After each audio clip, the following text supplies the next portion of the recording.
Good evening and welcome to a brand new episode of Freewheeling. I am Siddharth Vinayak Partnkar, though today the guest I have with me prefers to call me Sid, as many people do. And I'll tell you what, he is someone, I know it's a cliche to say he needs no introduction, but really the work that he does has a legion of fans all the way from Hollywood to Bollywood, from New York to New Delhi. And so, when you think about what this company, this brand, and then this individual has been responsible for over the last few years, well, you'll understand what I am trying to get at. So, without further ado, let me introduce you to my guest on Freewheeling today, and it is Professor Gerry McGovern OBE. Great to see you. Good evening, or good morning to you, Gerry. Hello, Sid. It, Nice to see you. it's Looking now, so well. as are you, I, and I'm warrior-like. I like I, like the hair. yeah, it's nicely slicked back today. It's behaving itself today. Let me say. Yeah, Yeah, I had to I work at like it. it. Yeah. No, but it's great to see If you. your hair, goes in more, it makes you look bigger. Did you know that? Didn't know Your that. head's slimmer, it makes your shoulders look bigger. Good. Proportion. I'm gonna use Proportion. that. I'm Yeah. gonna use that. Proportion is the name of the game, isn't it? I mean, Yeah. there's so much that we have always discussed, I know, with you when it comes to, of course, the work that you do. Today, I think it's the first time that we are, discussing all of this in a very different setting. It is the circumstance Mhm. that's led us to this online live discussion. So, firstly, thanks for your time. I know you're at home, and so I appreciate it. Um, Mhm. the last time we met was at the Los Angeles Auto Show, where you were bringing the Defender to the US market for the first time.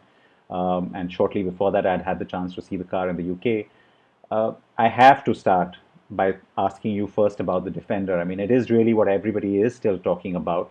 I get it. The rollout could have been smoother if we didn't have this ongoing crisis right now. But still, your thoughts on this car and just over the last few months, the kind of massive reaction it's got from the world over. Well, first of all, I personally couldn't have wished for a better introduction for the car in terms of the reaction to it. First of all, when we showed it for the first time, the response was incredibly positive, overwhelmingly so, and the sort of data and the analysis that we've done on it proves that it's not just a perception; it's the Yeah. reality. And without going into the detail of the actual numbers, the order banks have exceeded, expectations.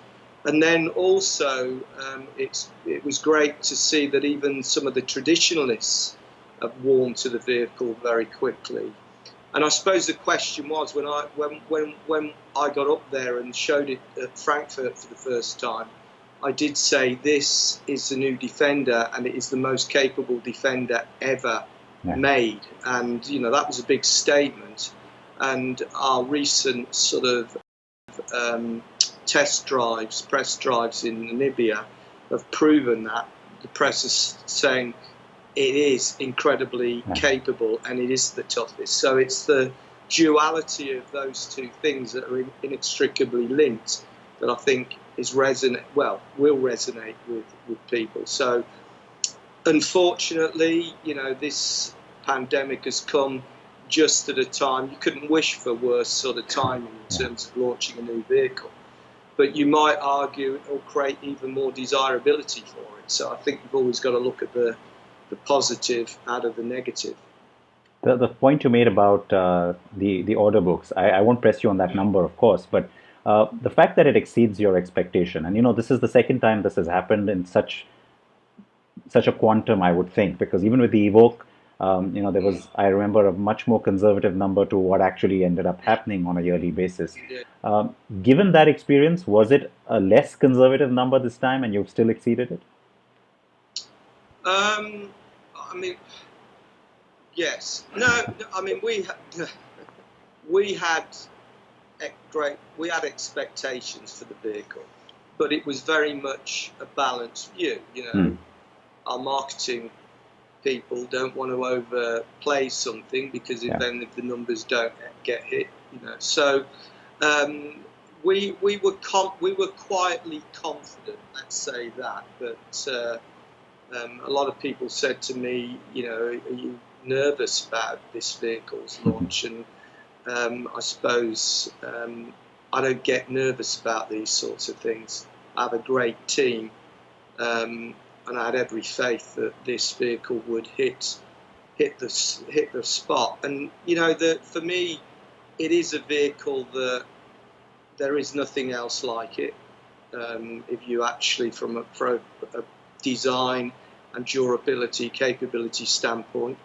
And it isn't anything like the original, because the original was done a long time ago. It pays homage to it in some small ways, but it is a new generation, a modern contemporary Defender for a new generation, for a new generation of customers too. And I think it has the legs, or the design has the longevity to go on and on.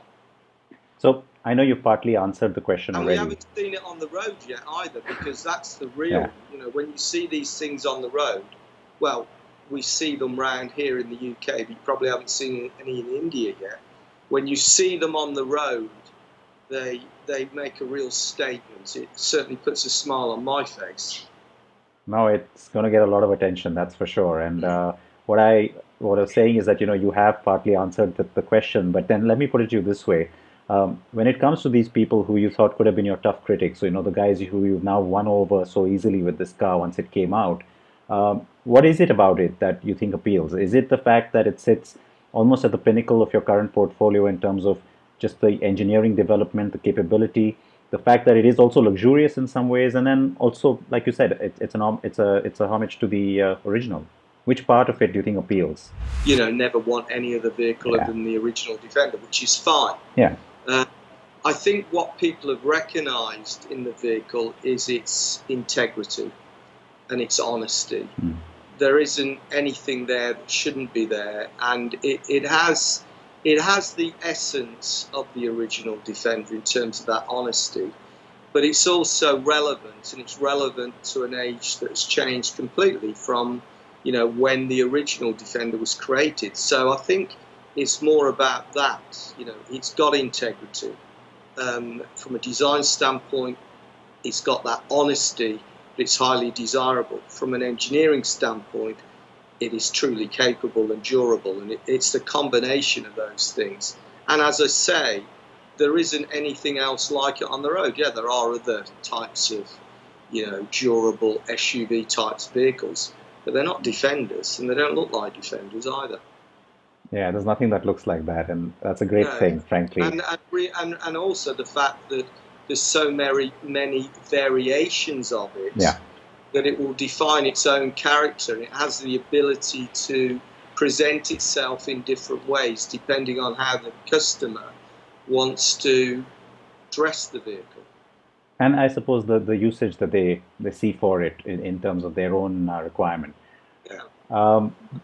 And that was the thinking behind this sort of different accessory approach, which is very comprehensive. We've got an adventure version, we've got an urban version. I like to call it the Urban Warrior. You can see that driving around in Mumbai very nicely.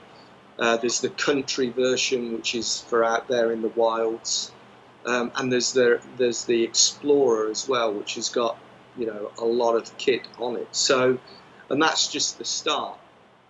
But when you talk about all these different versions, and there's so much that you can do with this one car in that sense.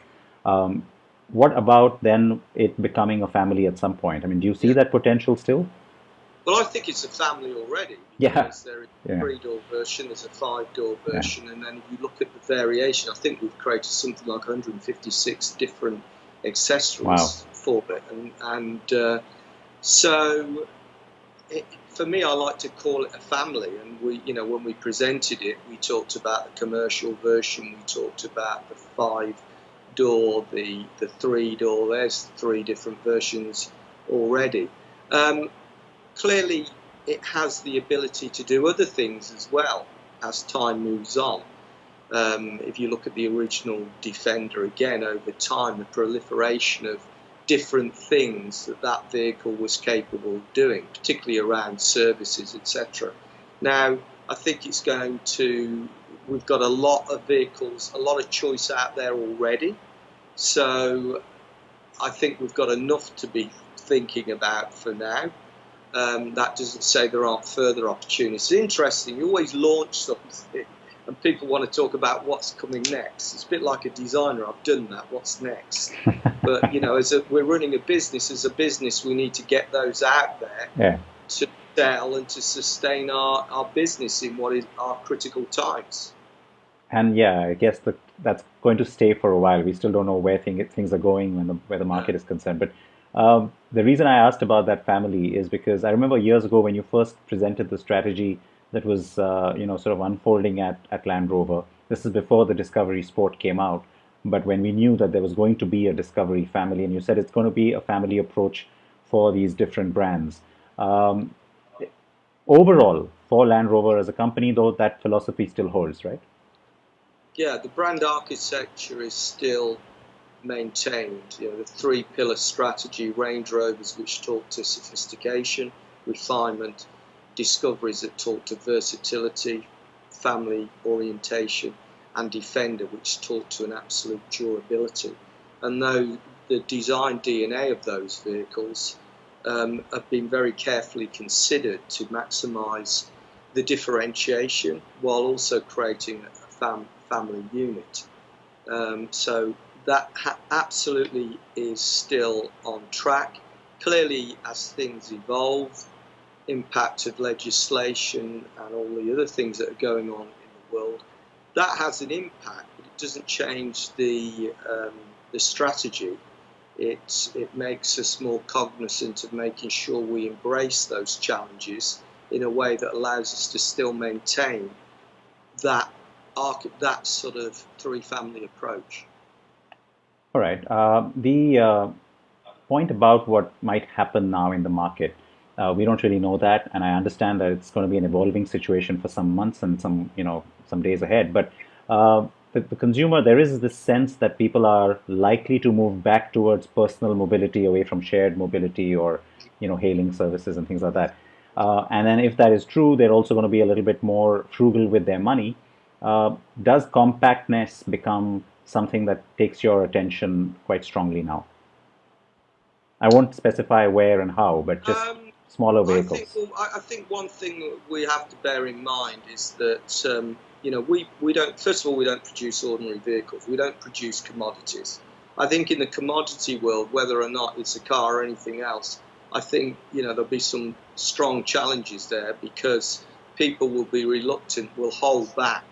I think in the world of luxury and premiumness, you're talking at a higher price point generally, and I think that the products and brands that will do best are the ones that supply those products and services that have an emotional connection with their consumers, that hit on that visceral level. Because I think there'll always be a desire for those things, providing they're done in a way that are relevant and sustainable. In answer to your question, before this pandemic came about, we were looking anyway at how we wanted to move the brand forward in terms of the product offerings, and compact vehicles have always been one of those things that is an opportunity for us. So I don't think necessarily the pandemic will have speeded that up for us. And as you say, we don't know what's going to happen. There might be people out there that can't wait to get out and buy something. And in the world where a certain price point, people can take these crises. The impact on them personally and their personal wealth isn't as great. Clearly, we're going to have some difficult times. There's no doubt about that. And for me, design of the product and the desirability of the product becomes more important because people are naturally going to become far more selective about what they buy. I think there was no debate on the fact that all the recent products that we've seen from you, in fact, by just recent, we go back several years now, they've all been extremely attractive. They've been commended and lauded for being attractive, and I think your customers and fans certainly have endorsed that too. But given what you just said, does it become more incumbent on you then that, the next Range Rover or the next whatever that comes from you then, um, even from a marketing or from an engineering perspective, there is going to be a greater focus on being extremely attractive.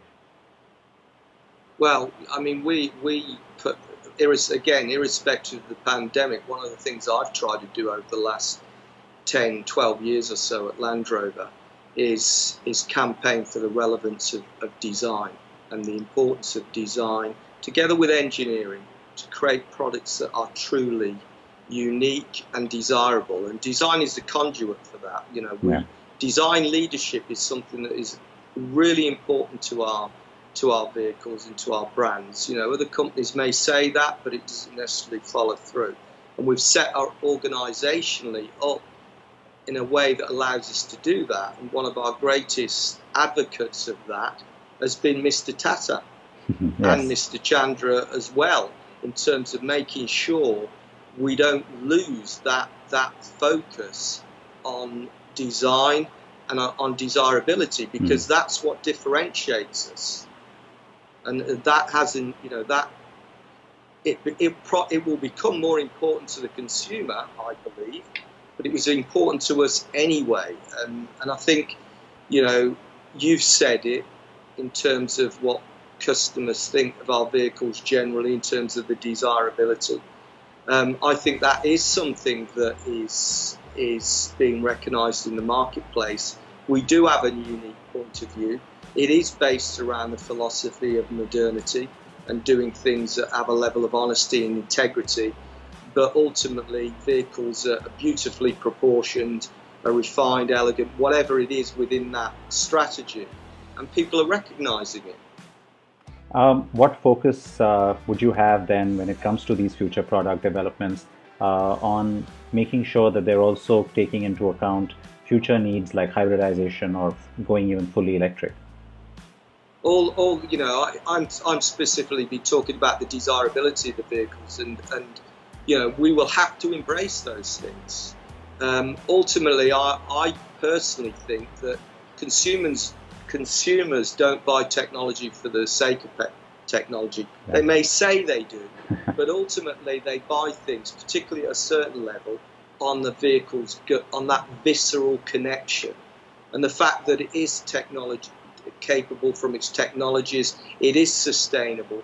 Those are things that actually customers will expect. They'll be givens. It'll be okay. I expect those things anyway, but I want those encased, integral in a product that I find highly desirable and to me represents certain values. And I think our brand does stand for certain values. So, those things, again, pre-pandemic, were on our radar, and that is a fundamental part of our strategy moving forward, that embrace all these challenges, whether it's electrification, sustainability, and there's a dog barking in the background. What dog is it? No, he's not. He's a multi-poo. He's a little dog, but he thinks he's a big dog. Mr. Tata has got big dogs. He's got German Shepherds. Yeah. Yeah, the German Shepherds would eat this dog here. You've got to send me a picture later on, Gerry. Yeah, I will. I'll send you a picture of him. He's very cute. He's highly desirable. Dogs are welcome in my world anytime. So, cats, on the other hand. I have a PA that's very fond of cats. She has 4 of them. Wow. Well, I mean, there's also the other brand, which is a cat, but I'm not going to go there. We won't talk about that. Yeah, I won't go there. Yeah, that's a panda or whatever it is. Just the family. I know, I should not keep you too long, but one quick point, we get so caught up with the romance of the new Defender. The Evoque just came to market too, the new generation. It's also been received really well. It's got a lot of people talking about how much more capable it's gotten, and yet it kind of holds on to the essence of being an Evoque. I remember talking to you about this, but I want to quickly just get your reaction on how it's been received, what you've heard from people, and how you feel about that.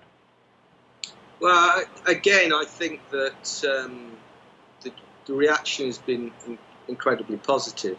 And I think what people are recognising is that something that's quite important. The original Evoque was very successful. I can remember the volumes for that were relatively low in terms of aspiration. We exceeded those massively. But more importantly, I think that car resonated with people because it stretched the brand, and it meant that Land Rover, Range Rover, could mean something else, something that was more youthful, exciting, dramatic, etc. And it is a design that doesn't have equals, particularly when it first came out. There weren't really many cars like that around, and with that dramatic falling roof, rising belt line, that overall visual sort of robustness. Now, people have recognised that why change that formula? All the customers that love it, how do you actually take that and make it better? And that's what we've done with it. We've made it more sophisticated, more grown up, more precise. It is totally different in every aspect when you look at the detail of it. Every surface is different. It's got stealth technology in the lamps. It's got all these things that are natural evolutionary improvements in terms of its technology, etc. But when you look at it, you say, that's an Evoque. Yeah, we were talking about the Evoque, and I was saying that, even when I spent some time with it, you're right. Once you're with the car, you realize how different it is, and yet when you look at it, you think, oh, of course it's the Evoque. So you're right. The reception that all of your recent cars have got has been phenomenal. Whether it was the Velar, the Evoque, now the Defender. What pressure does that put on you and your team when it comes to what you need to do next? Well, I could argue it actually eases the pressure a little bit because, it's a bit like a team, a rugby team or a football team that's always winning. Okay, there's that expectation that they'll keep winning, but it's far worse to have lost a lot of games and playing your next game. You're under far more pressure. So I try and keep the pressure away from the team. I'm quite happy to fall on me. Because ultimately, if a car does fail because of its design, then I'm the one that will quite rightly take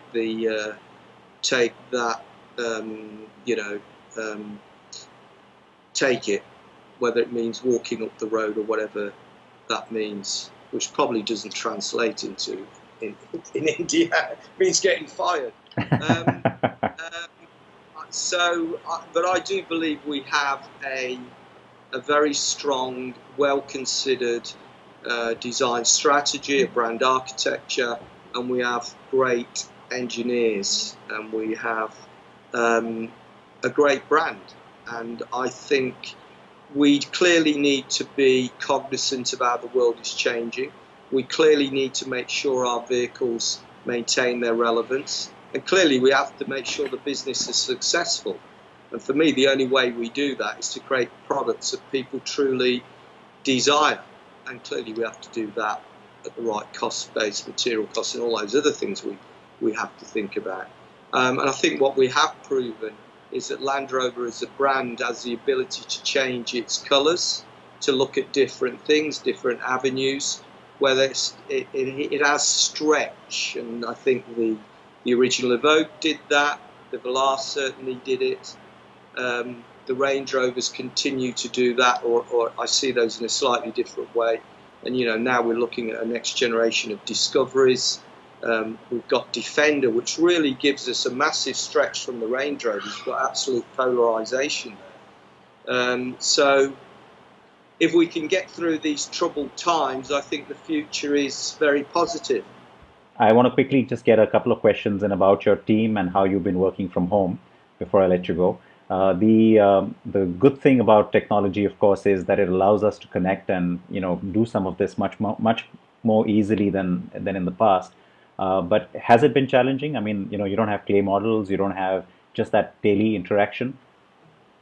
Well, clearly it's been challenging, but there have been some. It's been quite fortunate for us in a way, from a design perspective, because we are at a stage with a lot of our programs where we've gone through the stage of needing models, and we're going through the final phases of maturation. So a lot of that support work, where design is doing very much a policing role, that can be done reasonably well remotely. And then the other element is that with the new programs we're developing, we're relatively speaking in their infancy, a conceptual stage.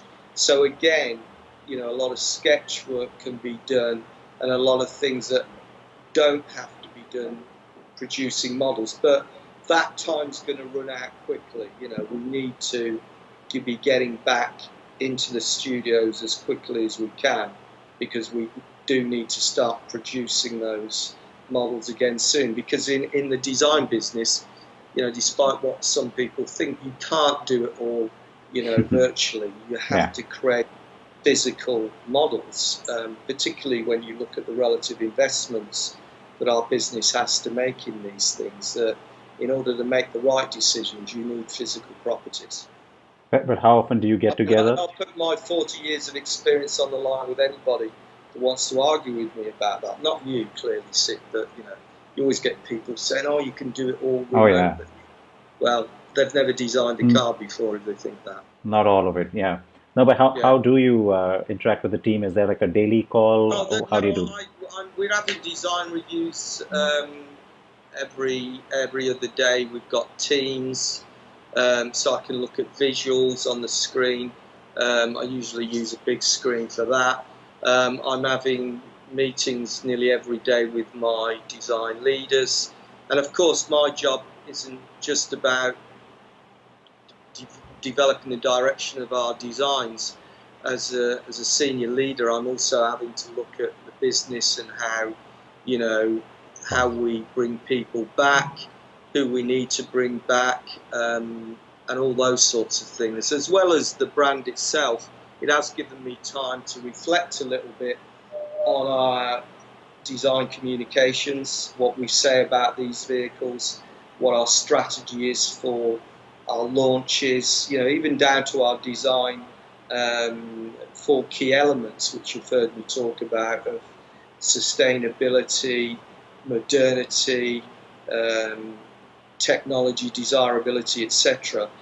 How do we communicate those things in a way that's succinct and isn't over verbose, for want of a better description? So that's one of the benefits for me. It's given me a bit more time to think about those things. But to be honest, I'm just as busy at home as I am when I'm in the studio. Yeah. What I was going to ask about the work from home is that the other benefit, if you will, is more time with the family. You're not traveling, obviously. You're, yes, you're working from home and it has its constraints, but has that been good for you, the time with family? Yes. Unfortunately, I tend to work. The family live mainly in London, where my daughter goes to school. I'm based here in the week in Warwickshire, which is great. We're out in the country and a lot of space. So what we've been doing is the family have been coming back here every other week. Because if they're here all the time, it is difficult with the work that I have to do, and also my daughter's online most days doing her schoolwork. Yeah. So we bridge between the two without clearly having contact with anybody else, because I can drive from here straight to London and not even see anybody. So the social distancing thing isn't a problem. But it's been fine. It has been good to spend a bit more time with the family, and the dog. Yes, of course. No, but is there a different sort of an activity or a hobby that you've been able to give some? Do you want to see the dog? I'd love to see the dog. Do you fancy going to get the dog? Do you want to get Vanessa at the end to bring the dog up? At the end, we'll bring you the dog so you can see it. That sounds good. No, I like that very much. We won't. Let's finish the interview right at the end. For your good readers, we'll show them the noisy dog. Sounds good. No, so is there a hobby or an activity that you had time for as well? Not really. My hobbies tend to be my disciplines. I have a gym here. I'm fortunate to have a gym. I exercise most days. I think that's very important in terms of strong mind, strong body, etc. I have quite a good library of books, which I have had a bit more time, particularly design and architectural books, spending quite a bit of time looking at those things. I do miss certain things though, like sports. I'm a big sports lover, rugby union, soccer, cricket, and I think a lot of people are missing those things. But it's been an interesting experience. Whether or not I'd want to live like this all the time, I'm not sure about that. But I think you've got to try and take the positives out of the negatives. Oh, absolutely. I can't help but ask you about what's behind you on the wall. That's really very, very interesting, very colorful. Those are a triptych by Sam Francis, who is an American abstract painter, and they're three works by him, and he was very colourful. I am a bit of a collector of modern art, and he's one of my favourites. And it does give you a bit more time being in the house to study them a bit more, which again is a positive. Yeah, I'm sure. But they are colourful. Yeah, the other day when I did an interview, I had a red pocket square, and somebody thought I'd matched it with the red in the pictures. It was with the Design Museum, so it's probably appropriate for them. And that's probably why they picked up on it.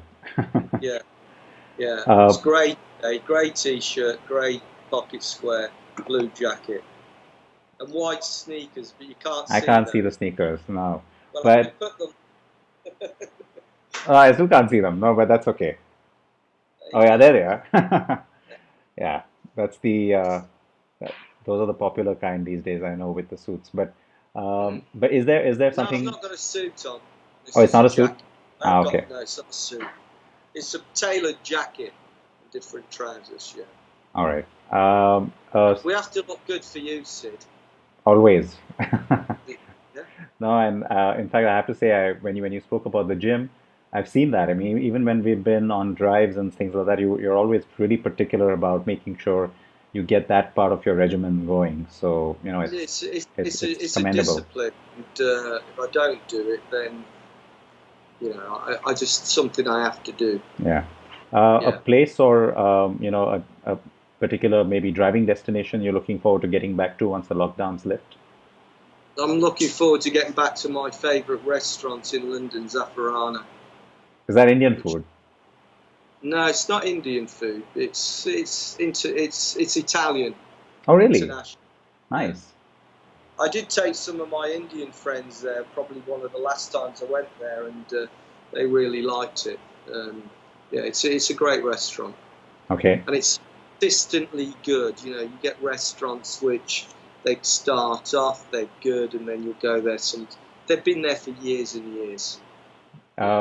Besides, of course, getting back to the studio and your team, is there someone you're looking forward to meeting, maybe? Yeah, there are a couple of people.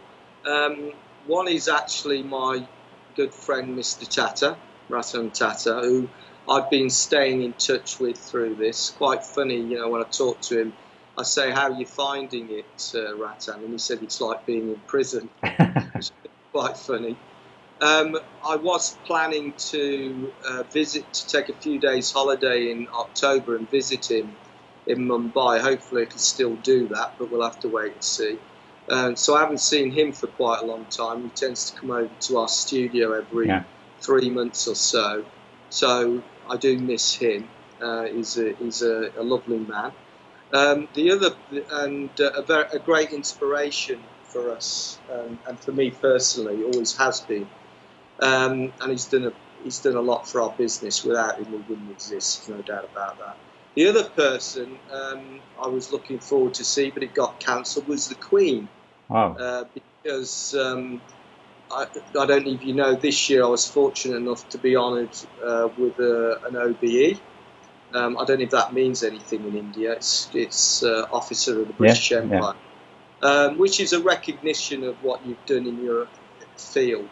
And she normally presents those, or another member of the royal family at Buckingham Palace, but clearly that got called off. But I have met her before, and I'm a big royalist. I'm a big fan of the royals. So hopefully that won't be too far away. Well, for us, even Mr. Tata is like royalty. So yeah, so both in Yeah, well, both cases, exactly. Yeah, he is. He's big. it's He's big. If anything, whenever I see him in India at the motor shows, he has more people following him than the Bollywood movie stars. I've yeah, witnessed that. yeah, yeah. You've seen the Yeah, crowds. yeah. No, but I did introduce you as OBE at the start, but it was Oh yes, wrong of me yeah. not to congratulate you because the last time I think this just happened, right? December was it or Yeah, January? it was in the New Year's honours list, so it Ah, was yeah. January. Yeah, Yeah, yeah. so no, so many congratulations. I think it's a Thank great recognition and a fitting one as well. So one last thing, and I know it's an unfair question because it's like asking to choose between your own children, but you. your favorite design that really sort of hits all the spots for you in the current lineup. Well, to me, they're all family. Yeah, I love all of them, but you know as well as I do that um, the newborn is the one that will always get the most attention for a while. So yes. you know what that is. That's the Defender, and I can't wait to see more of them on the road. I can't wait to have one. I think it's going to be people are going to love that vehicle and the others as well. But yeah, do you want to see this dog? Oh yeah, absolutely. Go get the necessary. And I must tell you, I'm dying to drive the Defender. I mean, Yeah, I couldn't make it to Namibia. We were supposed to be in March in the UK yeah, driving it. That didn't yeah, happen, but yeah, can't wait. Absolutely, yeah. very excited. And a lot of Yeah, people here are very excited. I see the three-door for you, the Urban Warrior. Oh, I The love the Urban three door. Warrior. Yeah. Is she bringing him? What's his name? His name's Teddy. Yeah, Teddy. He's my daughter. In fact, my wife Olga's bringing him now. So you'll notice Paul and go off. Here, come here, Ted. Oh, there you Here. are. You were making all that noise. This is Oh, what a Teddy. face. Sorry. That's a lovely face. I love that. Yeah, he's got a lovely face, hasn't he? Yeah, Teddy, you're on camera. He looks naughty. Yeah, he's naughty, very naughty. How old is he? Yeah, he's just over one. Oh, he's Yeah, he's lovely he's though. over one. Right, go on, Ted, go and eat Paul. Most people aren't used to that, but it's live TV, live. No, and you know what? Honestly, I love it because I think it adds that certain element to the fact that you are home. I mean, Yeah, this is yeah, how you have to sort of work in this environment right now, and yeah, it's all a part of it. So yeah. so I loved it. Yeah, Thank you. I didn't want to come and sit down just with my t-shirt on because it'd be obvious I've been in the gym, and two, I thought it might be a bit disrespectful, so I thought I'd put my jacket I appreciate that, and you're always very dapper whenever we've had you on any conversation. But this one, I think will always be a little bit special. It was nice of you to have taken the time to speak to us from home. Yeah, I do hope we meet soon, which means that things are going to normalize for that to happen. yeah, yeah. And like I said, can't wait to drive the Defender. It's interesting. You've got there's a car behind you on that black shelf. Hmm. I think it might be a BMW. I could be wrong. I can't see it This very one, well. No, higher up. It's this a one. black one. Oh, This, higher up. this That one. Yeah, that one. What's that? that's the old GLA. Okay. But This one's the interestingly, BMW. when your head is in front of it, you can see the sort of wheels. You don't realise, and it looks like you've got sort of curly hair on the top of your head. I planned it like that. Okay. No, but All right, what I Sid. have to get is, by Well, the way, an Evoque. I still don't have the Evoque scale model, so I have to get that. okay. But I'm thank you. sure that can be arranged. Anyway, it's been very nice talking to you. No, it was wonderful talking with And you. to all the people that watch this, stay safe. No, thank you. We wish you the Okay. same. And in fact, once again, thanks for spending time with us. All the best to you and your team, and of course, the family too. Okay. Thanks, Sid. All right, bye bye. Bye. Bye. So that then was Gerry McGovern or Professor Gerry McGovern OBE speaking with us from home and talking about all the priorities for Land Rover as a brand in the coming few days. And then, of course, that massive reception that it's received for the new Defender. Remember, that car has been announced for India and it will be here hopefully soon. All of those timelines right now remain fluid, but I'm going to keep saying it. I can't wait to drive that car. It was wonderful talking with Gerry today, and I hope you enjoyed it. Please do react to what you've seen. If you step out for the essentials, or if you are back at work in a limited capacity, please drive safe. Please wear your seatbelts. Definitely keep your masks on. And yes, stay safe. Take care of yourselves and your family. Bye bye.